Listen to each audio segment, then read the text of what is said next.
各位老师、各位学弟学妹、各位哈密瓜，大家好，我叫陶成霄。My English name is Randall Telfer. I was a member of the class of 2012, and I double majored in Chinese and world politics. After graduation, I served as an education consultant in Wuhan, China, and currently I'm in Boston as an editor at Chung& Sui Company, which is known for publishing integrated Chinese. It's a pleasure to be here virtually with you at this semester's Chinese concentrators meeting, and I thought I would speak a little bit about my experience at Hamilton in the Chinese program and at ACC, and how that has helped me with my career development post-graduation. So the Chinese program is what really drew me to Hamilton from the get-go as a prospective student, and during my time at Hamilton, I was very fortunate to form close relationships with professors, which have continued far beyond graduation. And the Chinese faculty encouraged me to constantly challenge myself in the language, whether it be giving presentations without any notes. And Wang Laoshi, I do admit that I have some notes here on my screen, but other things like engaging in in-depth debates in class or conversations at a Chinese table or presenting an argument in formal written Chinese, these, along with the advanced courses and the thesis program and the independent study I did during the end of my senior year, I really feel helped me prepare myself to fully function in a professional Chinese-speaking environment post-graduation. ACC for me was really a tremendous opportunity to begin to internalize the Chinese language through the 语言誓约 or the language pledge. And during the end of my time there, I really began to notice that I was able to respond more quickly and naturally in conversation.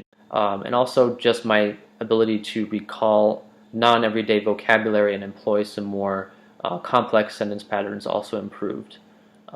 But also with the independent project, that was a really great opportunity to begin to acquire some more specialized vocabulary in an area of interest, and also work on researching and writing on that particular subject.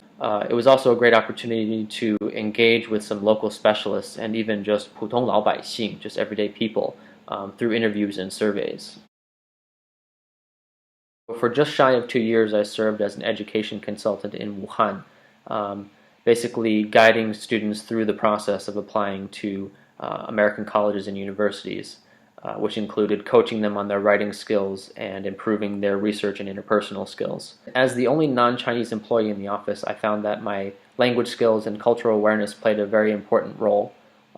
It enabled me to connect with students on a deeper level, provide better recommendations for schools that fit their academic and personal interests, giving presentations at marketing events, and also just communicating with them and their families through the difficult process of applying to schools abroad.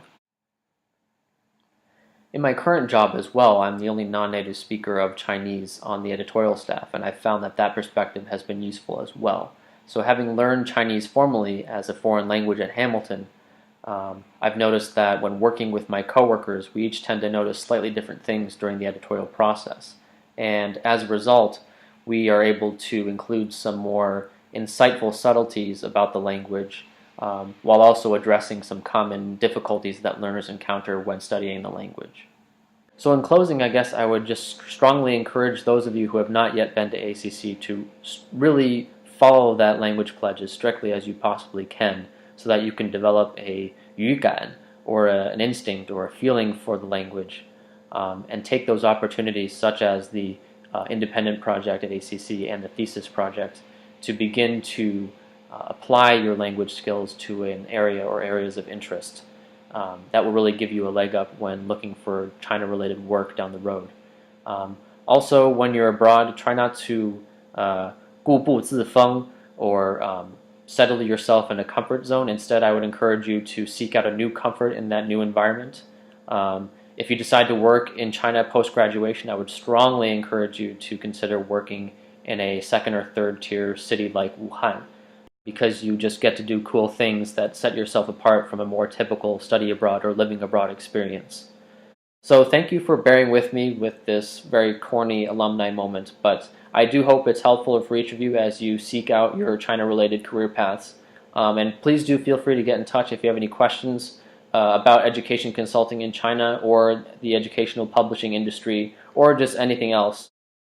好，谢谢大家，祝祝你们学习进步，学业有成。好，再见。